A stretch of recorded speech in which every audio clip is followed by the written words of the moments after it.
어제는 우리 교회에 대해서 공부할 때 주님이 어디로 인도하시든 주님을 따라가는 교회에 대해서 말씀을 드렸습니다. 여러분. 우리가 여러분들도 알겠지만 또 느끼겠지만 이렇게 주님이 어디로 인도하시든 그 길을 가는 사람들이 적습니다. 우리 예수님께서도 많은 사람들이 넓은 길로 가지만 좁은 문 좁은 길로 가는 사람은 적다라고 했습니다.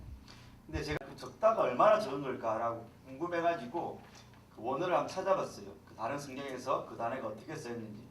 근데 그 단어가 베드로서에 보면 방주에서 구원받았는데 방주의 노아의 식구 8명 외에는 겨우 8명만 구원받았다 할 때 그 겨우라는 단어가 적다라고 이렇게 똑같은 단어더라고요. 사실 그거부터 충격을 받았죠. 와, 그만큼 적을 수 있겠다. 물론 그 8명이 단어 아니겠죠, 여러분. 또 계시록에 보면 흰옷 입은 종려나무를 든 사람들이 셀 수 없이 많다 했습니다. 그러니까 성경이 두 가지를 다 보여주는데 셀 수 없이 많은 건 여러분 구원의 완전성을 말하는 겁니다. 하나님이 태초부터 종말까지 만세 가운데 한 명도 빠짐없이 다 구해낼 겁니다. 만국에서 셀 수 없는 물이 그렇게 표현한 거죠.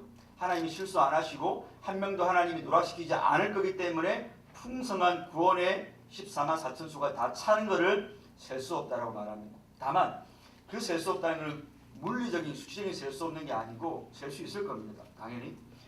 근데 어쩌면 우리가 생각했던 것보다 구원받는 사람 수가 좁은 문 좁은 길을 가는 사람 수가 현저하게 적을 수 있다라고 생각이 됩니다. 여러분들이 이 시간, 이 귀한 시간에 우리 SFC한테는 겨울방학이 제3 SFC 학기라면서요. 네. 1, 2학기 마치고 이제 방학 때 좀 뭐 해야 되는데 근데 이런 길을 가는 게 왜 나만 이렇게 가야 될까?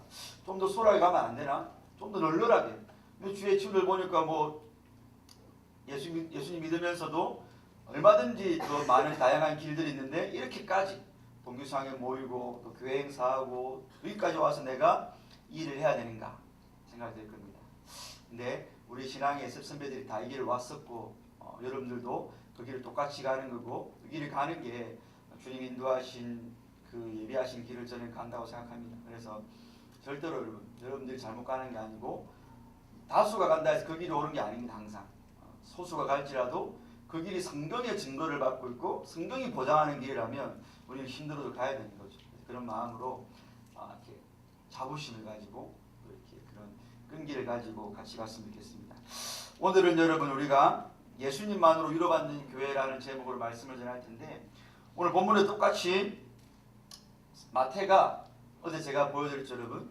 예수님이 어떻게 두 번째 참 이스라엘이 되시고 두 번째 아담이 되는가를 보여드렸습니다. 오늘 본문도 예수님이 태어나신 걸 기점으로 해서 그때 발생한 사건이 구약의 한 예언을 성취하는 것이다라는 걸 보여주고 있습니다. 특별히 이제 마태복음은 사복음서 중에서도 1차 수신자가 유대인들이었어요. 유대인 그리스도인들이었습니다. 그래서 특별히 유대인들은 구약에 능통한 사람들이고 구약을 익히 아는 사람들이기 때문에 마태가 예수님에 대해서 아브라함과 다윗의 자손을 강조하기도 하고 우리가 마태복음 1장에 보면 특별히 다윗을 강조해서 14대씩 끊어서 다윗의 후손으로 오신 예수님을 증명해 주고 있습니다. 그러면서 이제 다른 사복음서에는 없는 이런 예수님의 출생이라든지 왕으로 오신 어떤 예수님의 왕적인 그런 권세들을 많이 나타내기도 하고 오늘 본문도 사실은 다른 사복음서에는 없는 겁니다. 마태만 이 본문을 사실은 1차 독자인 유대인 그리스도인들에게 주고 싶어서 기록한 것입니다. 우리 그 부분도 좀 중요한데 나중에 이 부분을 제가 해석해드리면서 왜 이 본문이 1차 독자인 유대인 그리스도인들에게 필요했는가.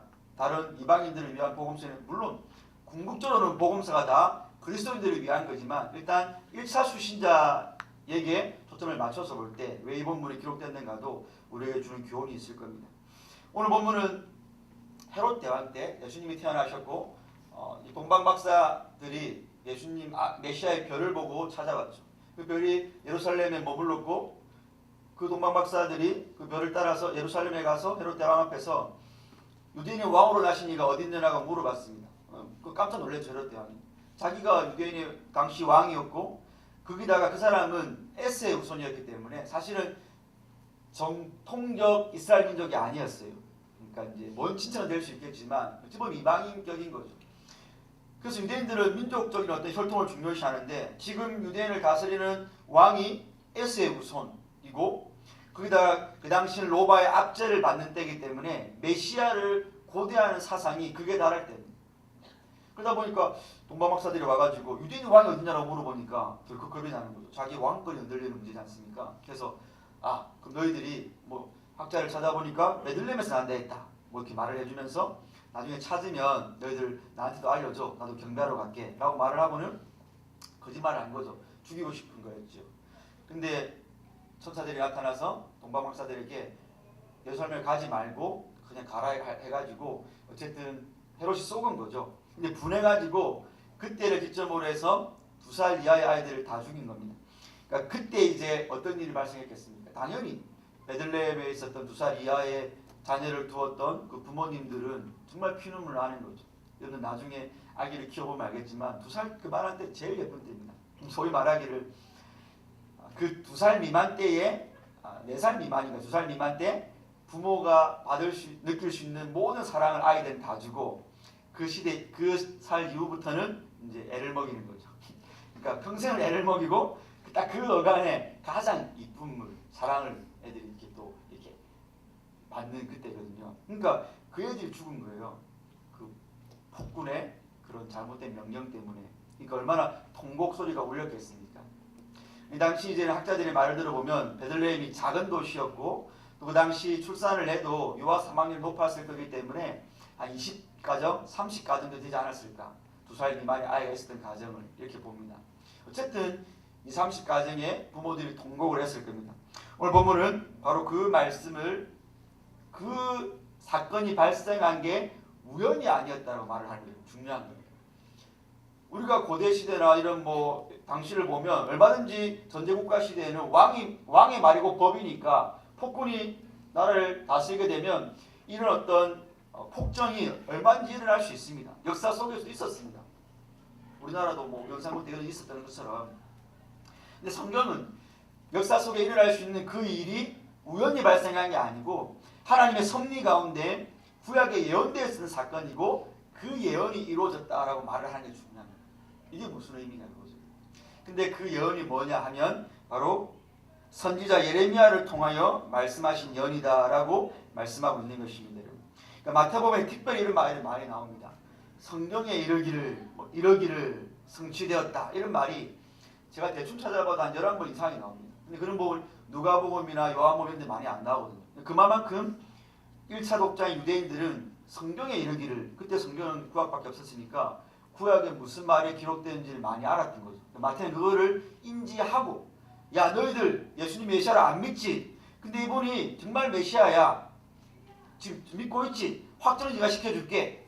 그래서 특별히 유대인을 대상으로 기록된 마태복음에는 구약에 이르기를 성취되었다 이런 표현들이 많이 있는 건데 그 중에 하나가 바로 오늘 본문입니다. 그러면 이 말씀이 어떤 말씀이었냐? 예레미야 31장 15절의 말씀인데요. 여호와께서 이와 같이 말씀하시니라 라마에서 슬퍼하며 통곡하는 소리가 들리니 라헬이 그 자식 때문에 애곡하는 것이라. 그가 자식이 없으므로 위로받기를 거절하였다. 이 예레미야 31장 15절 말씀을 마태가 가지고 와서 베들레헴에 발생한 그 통곡을 연결시키고 있고 성취의 사건으로 보고 있는 것입니다. 그럼 우리가 두 가지를 알아야 되는 거죠.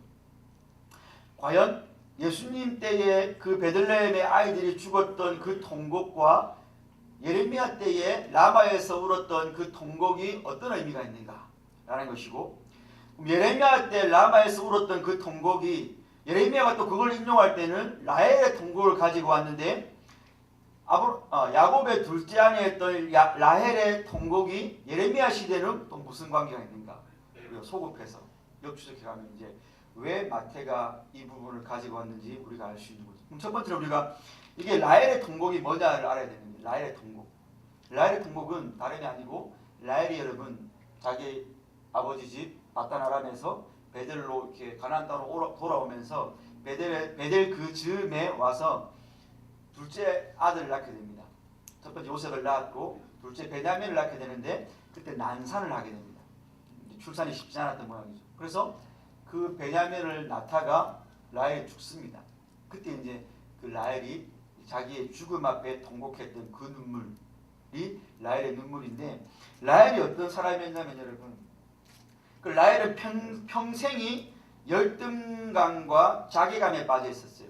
고대에서 아이를 못 낳는다는 것은 수치고 저주인데, 라헬은 남편도 야곱이긴 한데 야곱에게 자기 언니가 첫 번째 아내였어요. 그리고 자기 두 번째 아내였어요. 물론 야곱이 라헬을 더 많이 사랑해주긴 했지만 어쨌든 자기는 두 번째 아내였어요. 거기다가 자기 언니는 아이를 승부승부 잘 낳는데 자기는 아이도 못 낳았어요. 또 그 당시 남자아이가 더 중요한데 남자아이도 남아도 못 낳았어요. 그러니까 그런 열등감과 자괴감과 그런 수치감을 항상 껴안고 살았던 사람입니다. 그래서 오죽했으면 자기 여종을 시켜서 야곱에게 보내가지고 여종으로 하여금 아기를 낳게까지 할 정도로 그런 어떤 열등감이 심했던 사람입니다. 그래서 30장, 창세기 30장 보니까 라헬이 자기가 야곱에게서 아들을 낳지 못함을 보고 그의 언니를 시기하여 야곱에게 이르되 내게 자식을 낳게 하라. 그렇지 아니하면 내가 죽어버리겠다라고 이렇게 협박을 했습니다. 자기 중심적인 사고에 가득 차 있던 사람이죠. 창세기 30장 4절 6절 보니까 그의 시녀 비라를 남편에게 주매 비라가 임신하여 아들을 낳았는데 라헬이 이르되 하나님이 내 억울함을 푸시려고 내 호소를 들으사 내게 아들을 주셨다라고 했습니다. 자기. 그러니까 라헬은 자기 연민에 가득 차 있었어요. 창세기 30장 8절 보니까 라헬이 가로되 내가 형과 경쟁하여 이겼다. 그러니까 비라가 두 번째 아들 낳아줄 때 내가 이제 내 언니 레아와 경쟁해서 이겼다. 이것도 자기 어떤 그런 자기에 대한 그런 자의식으로 가득 차 있는 라헬의 모습을 보게 됩니다. 이게 라헬의 삶이었어요. 라헬의 삶. 근데 그녀가 자기 배로 낳은 첫 번째 자식이 요셉이었던 겁니다. 요셉. 근데 요셉을 낳고 오늘 본문의 배경이 되는 라헬이 베델 근처에서 난산하다가 죽게 되었던 것입니다. 근데 그래서 그 아이가 산파가 야 당신 지금 네가 또 등남했다. 두려워하지 말라고 말을 해줬어요. 왜? 라헬에게 그 남자아이가 얼마나 중요한지를 산파는 알고 있었거든요. 그래서 그 상구의 고통에 추구하는 라헬에게 좀만 힘을 내. 너 또 지금 남자애 낳고 있어. 라고 힘을 줬단 말이죠. 근데 아쉽게도 라헬은 그 아이를 낳다가 죽었습니다. 그러면서 그 아이의 이름을 지어주기를 베노니라고 했습니다. 베노니. 이 베노니란 말은 아들이라는 벤과 오니, 나의 슬픔이라는 오니의 합성입니다. 나의 슬픔이다. 그러니까 두 번째 자기 자식을 낳았지만 자기가 죽어가고 있었기 때문에 베노니다. 얘는 내 기쁨이 아니고 얘는 내 영광도 아니고 얘는 내 즐거움도 아니고 내 슬픔이다 라고 베노니라고 했습니다. 베노니. 근데 야곱이 그 아이의 아빠인 야곱이 아니다. 이 아이는 베노니가 아니고 벤야민이다라고 했어요. 베냐민 이것이 나온 겁니다. 벤야민은 아들인 벤과 오른손인 야민입니다. 베냐민 오른손의 아들이다. 우리나라도 그렇지만 고대의 오른손은 존귀와 영광과 힘과 능력을 상징합니다. 그러니까 라헬에게 있어서 그 아이는 베논이었지만 야곱이 볼 때 그 아이는 벤야민이었죠. 여러분. 왜 그럴까요, 여러분? 그 라헬의 죽은 창세기 35장을 보면 야곱이 돌아올 때에 하나님의 언약을 받고 돌아오거든요. 하나님이 가기 전에도 베델에서 야곱을 만나주셨고 너 가라. 내가 반드시 돌아오게 하겠다. 언약을 받고 갔고 다시 돌아올 때도 형의 두려움도 있었고 뭐 세겜에서의 사건도 있었지만 돌아오게 됐어요. 그 35장 9절부터가 베델에서 언약을 다시 확정받는 겁니다. 내가 너희 조부와 아브라함과 이삭의 하나님인데 약속했던 거 다시 주겠다라고 말씀하신 그 이후에 라헬이 죽는 거거든요. 적은 일이 아닙니다, 여러분. 라헬에게도 아이가 죽었다는 건 자기가 죽는다는 건 적은 일 아닙니다. 죽으면 사람이 가장 큰 공포잖아요. 베논이 할 수 있습니다. 베논이 상황이 맞아요. 내가 아들 낳아도 내가 죽고 가는 거니까 베논이 맞는 겁니다. 그리고 야곱은 자기 아내 레아가 있었지만 레아보다 라헬을 더 사랑했습니다. 근데 아이를 낳은 기쁨을 잠시 사랑했던 처가 죽고 가니까 베논이 맞습니다. 근데 왜 야곱은 그 똑같은 상황에 벤야민이라는 거죠. 그 아이는 왜요? 언약을 알았기 때문에. 이 아이가 태어나야 12지파가 완성이 되는 거였거든요. 그래서 창세기 35장 20절에 가보면 야곱의 아들이 12이라로 시작됩니다. 왜? 하나님이 야곱의 12지파를 완성시켜야 되는 게 맞는 겁니다. 이루어져야 되는 일입니다. 이루어졌어야 될 일이고 반드시 그게 성취가 되어야 될 일입니다. 비록 라헬은 자기가 죽어가지만 하나님이 약속하신 아브라함의 자손들을 하늘의 별처럼 땅의 티끌처럼 바다의 모래처럼 되기 위한 그 사건으로서의 12지파는 완성이 돼야 되기 때문에 그 언약 성취 그리고 그걸 복음이라고 친다면 그 복음 앞에 자신의 죽음을 극복할 수 있어야 됩니다. 물론 쉽지 않은 거지만 복음이 그 상황을 덮어버릴 수 있는 겁니다. 왜? 야곱이 이렇게 했으니까요. 라헬은 못했지만 라헬은 자기 연민에 충만한 사람이라고 말씀드렸죠. 여러분. 형과 함께 자신 낳기를 경쟁하고 내가 자식은 죽겠다고 하고 형을 이겼다고 하고 자기 연민. 그 라헬에게 복음의 위로는 없었던 거예요. 내가 죽어갔다. 하나님의 언약이 성취돼서 드디어 12명을 완성했다는 그에 대한 기쁨이 없었던 거예요. 막내 아들이니까 베냐민이. 그죠? 내 연민. 내가 이것밖에 안 되는구나. 하나님 왜 나한테 이런 식으로 하십니까? 그 연민 속에 베노니 하고 죽었던 것입니다. 그럼 왜 예레미야는 이 말씀을 라마에서 사용했는가? 예레미야 때는 배경이 그렇습니다. 여러분. 이스라엘 백성이 하나님 앞에 죄를 짓고 포로로 끌려갑니다. 근데 포로로 끌려갈 때 포로의 집결지가 라마라는 곳이었어요. 라마. 생각해보세요. 포로로 끌려가는데 당연히 그 당시 이방민족이 느부갓네살 왕이 당연히 똑똑하고 다니엘과 시청자 보세요. 똑똑하고 가서 키울 만한 사람들 중심으로 데려갑니다. 그 아이들을 보내는 다니엘이 10대 때 갔으니까 아이들을 보내는 부모가 어떻게 했어요? 통곡을 했을 겁니다. 그 상황을 지금 예레미야는 이게 바로 구약의 라헬의 통곡이다로 본 겁니다. 근데 왜 그러면 이 말씀과 라헬의 통곡, 예레미야 때 포로로 끌려가는 자기 자식들을 보면서 울었던 그 울음과 관련성이 있는가? 왜냐하면 예레미야 31장에 보면 여러분 하나님이 포로로 가게 했지만 반드시 돌아오게 한다. 70년이 차면 돌아오게 한다. 너희가 죄를 지어서 나의 공의의 심판으로 끌려가지만 내가 반드시 돌아오게 하겠다.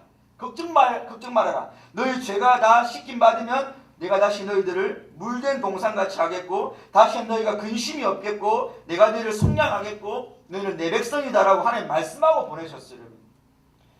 여기도 복음이 떨어진 거죠. 복음이 떨어졌어요.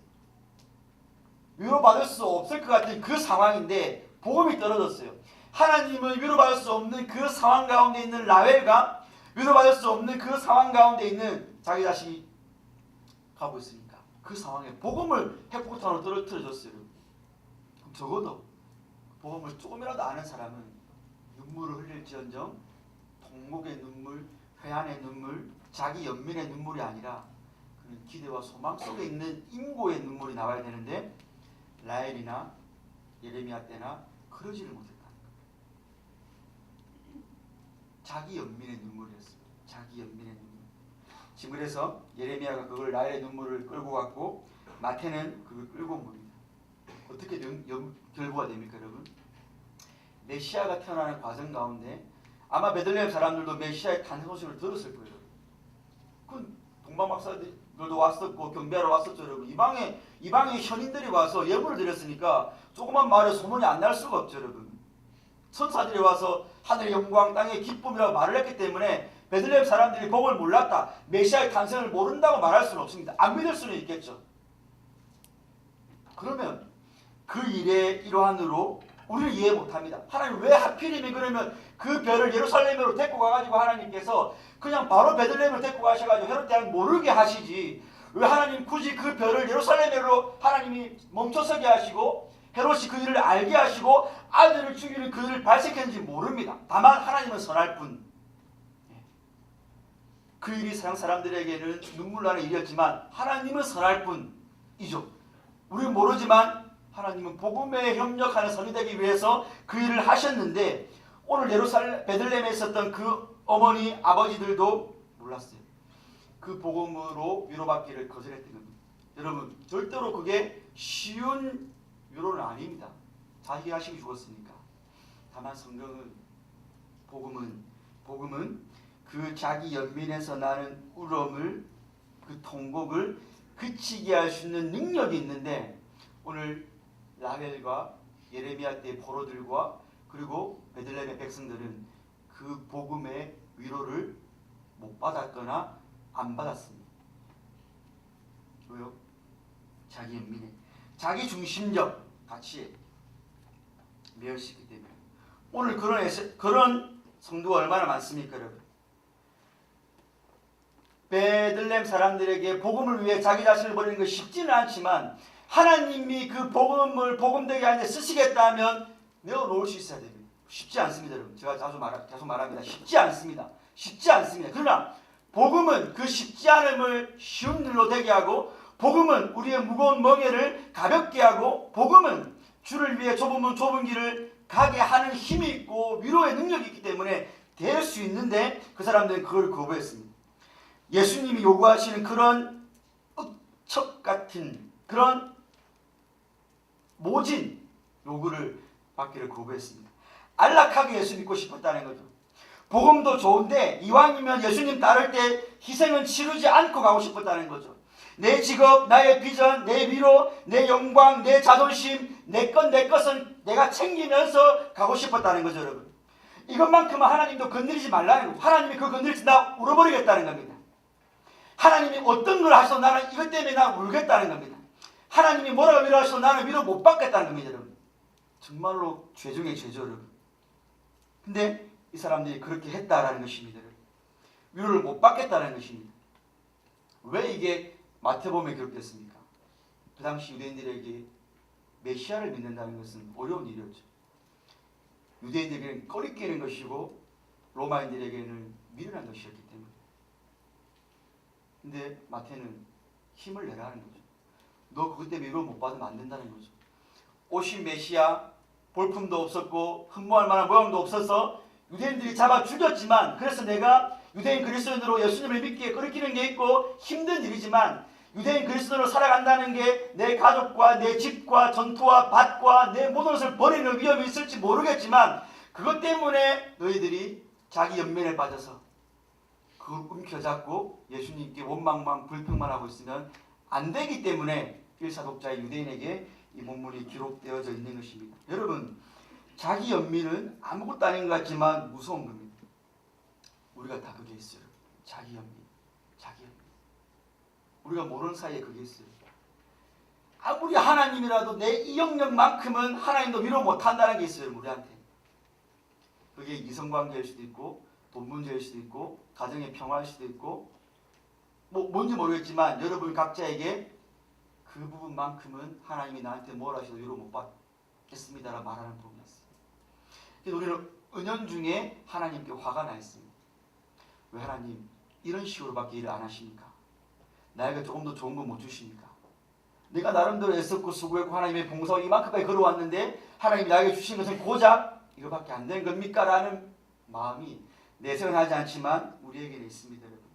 그리고 우리는 그런 위로가 필요한데 참된 위로자를 찾지 못하는 시대를 살고 있죠, 여러분. 그게 바로 전도서에 나와 있는 말씀이 있습니다.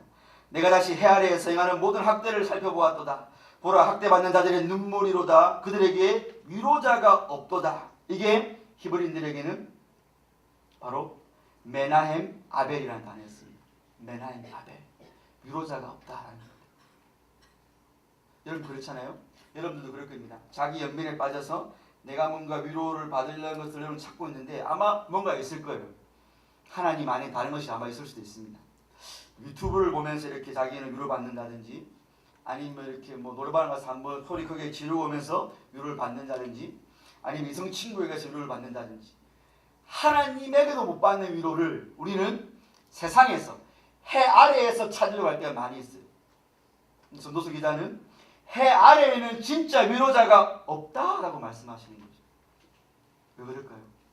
해 아래는 이기심과 질투와 미움과 증오가 많은 세상이기 때문에 아닌 것 같지만, 우리가 아닌 척하고 있지만 서로 위하는 것 같고 위로를 해주는 것 같지만 사실은 엄밀히 우리의 죄성을 파고 들어가 보면 우리는 사실 서로를 위로하지 못하는 존재입니다.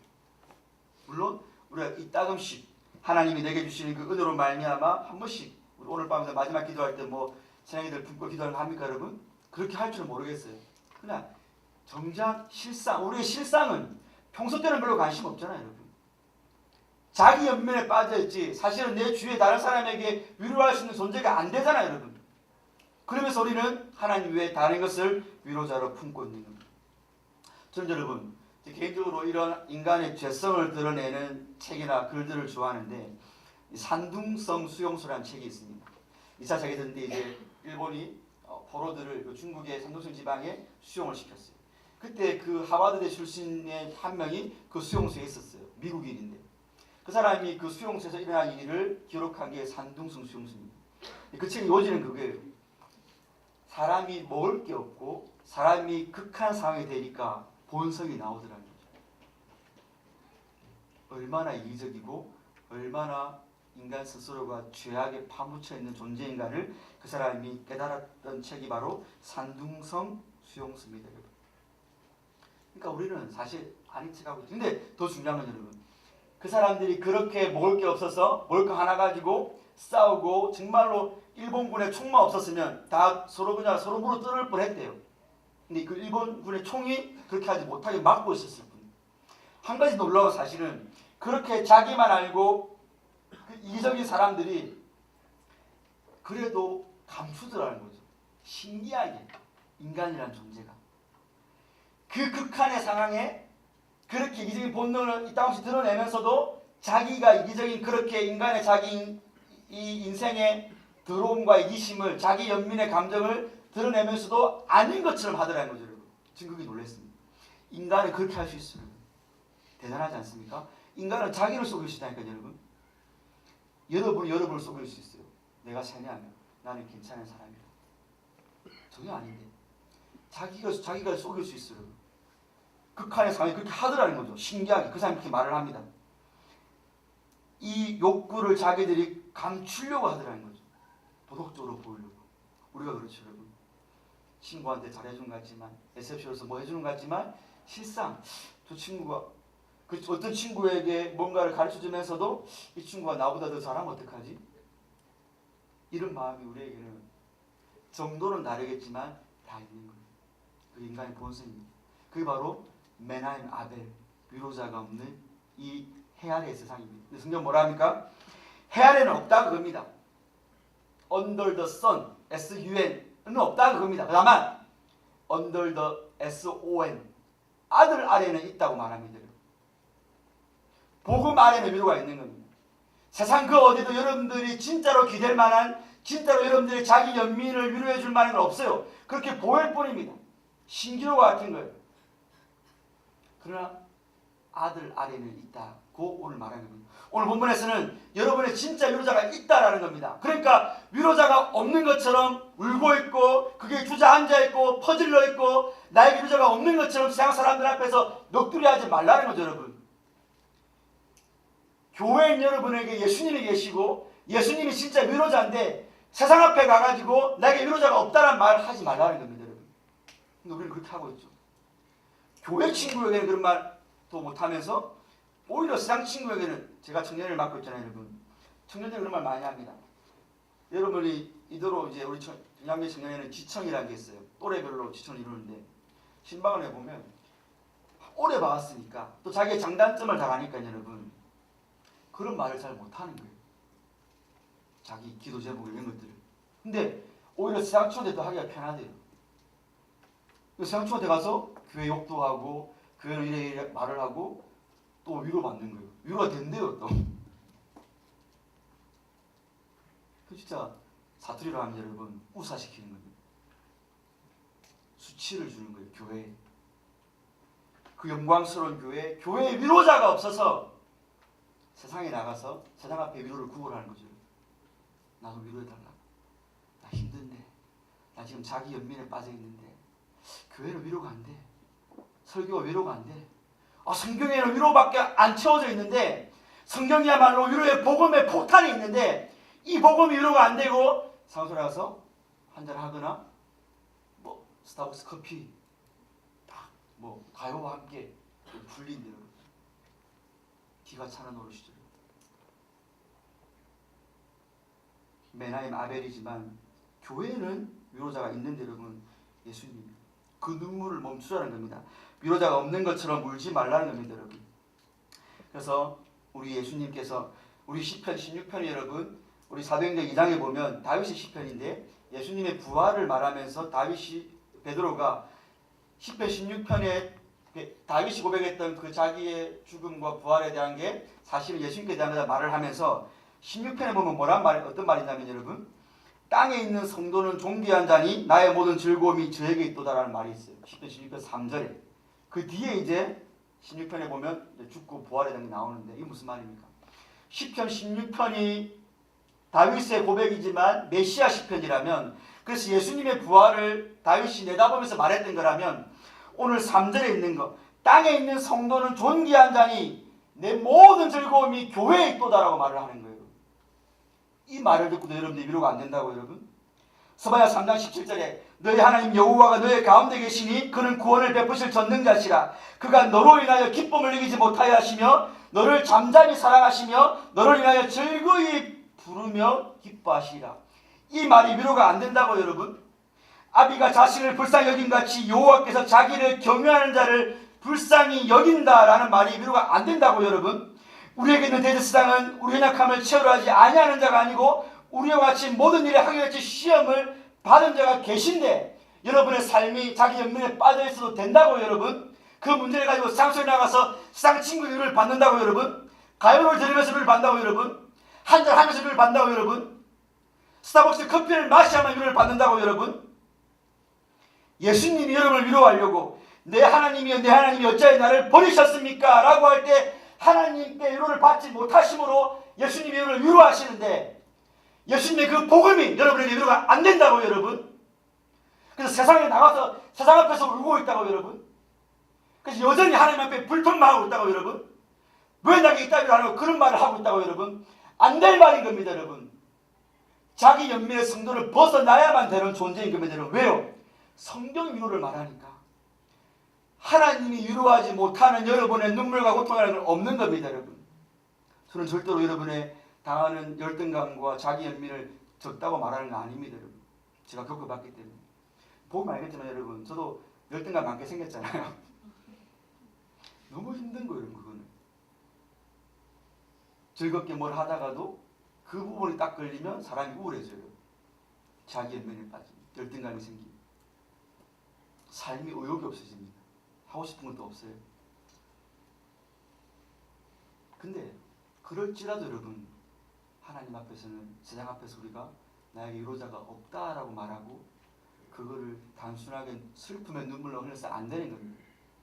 하나님 앞에 가지고 와서 주님 앞에서 울고 주님께 쏟아내고 주님께 우리의 눈물을 보여드리고 하나님만이 나의 위로자십니다라고 고백하는 기도와 눈물을 흘려야 되는 거지. 그 눈물이 그저 후회와 해안과 통해와 안타까움과 불가능과 저주의 눈물을 흘려서 안 된다는 거예요. 왜요? 하나님이 나의 유리함을 계수하셨으니 내 눈물을 주의 눈물병에 담으시기 때문에 어린 양이 우리 가운데 계시사 목자가 되셔서 생명수샘으로 인도하시고 눈물을 닦아 주실 거기 때문에 여러분 우리는 그 눈물 가지고 주님께로 가는 겁니다. 여러분 여러분의 시대는 정말 힘든 시대죠. 여러분. 다 압니다 여러분. 절대로 제가 목사니까 여러분의 아픔을 쉽게 말하는 거 아닙니다. 그렇게 말해서도 안 됩니다. 누군가에게는 조그만 가시가 누군가에게는 말뚝이 될 수 있는 겁니다. 여러분 절대로 이런 것 때문에 너 왜 울으라고 말해서나 그런 말 하면 안 됩니다 여러분. 그 사람에게는 그게 죽을 만큼 힘든 거예요. 다만 제가 그 여러분의 힘듦을 작다고 하는 게 아니라 교회라면 예수님의 위로를 아는 자들이라면 복음이 뭔지를 아는 자들이라면 거기에 퍼질러 있어서는 안 된다는 거죠. 여러분은 그 위로를 가지고 내가 받은 위로를 가지고 세상에 나가서 메나임 아벨 해 아래 위로자가 없도다라고 신음하고 있는 친구들에게 진짜 위로자가 뭔지를 전해줘야 되는 사람들인데 여러분 스스로가 위로자가 없다고 앉아있으면 누가 과연 세상에서 교회의 위로를 봅니까 여러분? 누가 합니까? 아무도 못하는 거예요. 다 같이 망하는 거예요 여러분. 하나님이 교회를 당신의 위로의 대상으로 삼으시고 여러분들에게 그 위로를 주시면서 내 위로 받은 자들아 너만 받지 말고 이제 나가서 이 위로가 필요해서 지금도 위로가 필요해서 담배를 피고 위로가 필요해서 음란한 짓을 하고 허무함 그 자기 연민 때문에 자기 몸을 학대하고 그 자기 연민 때문에 자기 영혼을 지옥으로 끌고 가는 그 친구들에게 진짜 위로를 전해주고 내 복음을 전해줘서 너가 먼저 맛본 그 복음을 전해줘서 그 친구도 맛보고 오게 되지 않겠냐라고 말하는 거죠. 교회들아, 네가 그 위로를 안다면 그래야 되지 않겠냐라고 말하는 거죠. 근데 어째 우리가 주저앉아 있겠습니까? 교회는 그 여기서부터 출발하는 겁니다. 맛을 보고 가서 맛본 자답게 전하는 거죠. 여러분 힘을 내고 열등감을 극복하고 여러분 주님이 주시는, 그래서 여러분 복음에 더 천착해야 됩니다. 내가 교회 입회할 때만, 교회 가입할 때만 복음이 필요한 게 아니에요. 여러분 죽을 때까지 복음이 필요한 거예요. 예수의 십자가와 부활은 여러분의 매일매일 삶 가운데 필요한 거고 거기에 모든 인생의 해답이 다 들어있는 거예요. 그 복음 붙들고 위로받는 교회로, 또 세상을 위로하는 교회로 우리 함께 나아갈 수 있는 저희 여러분들 되기를 바랍니다.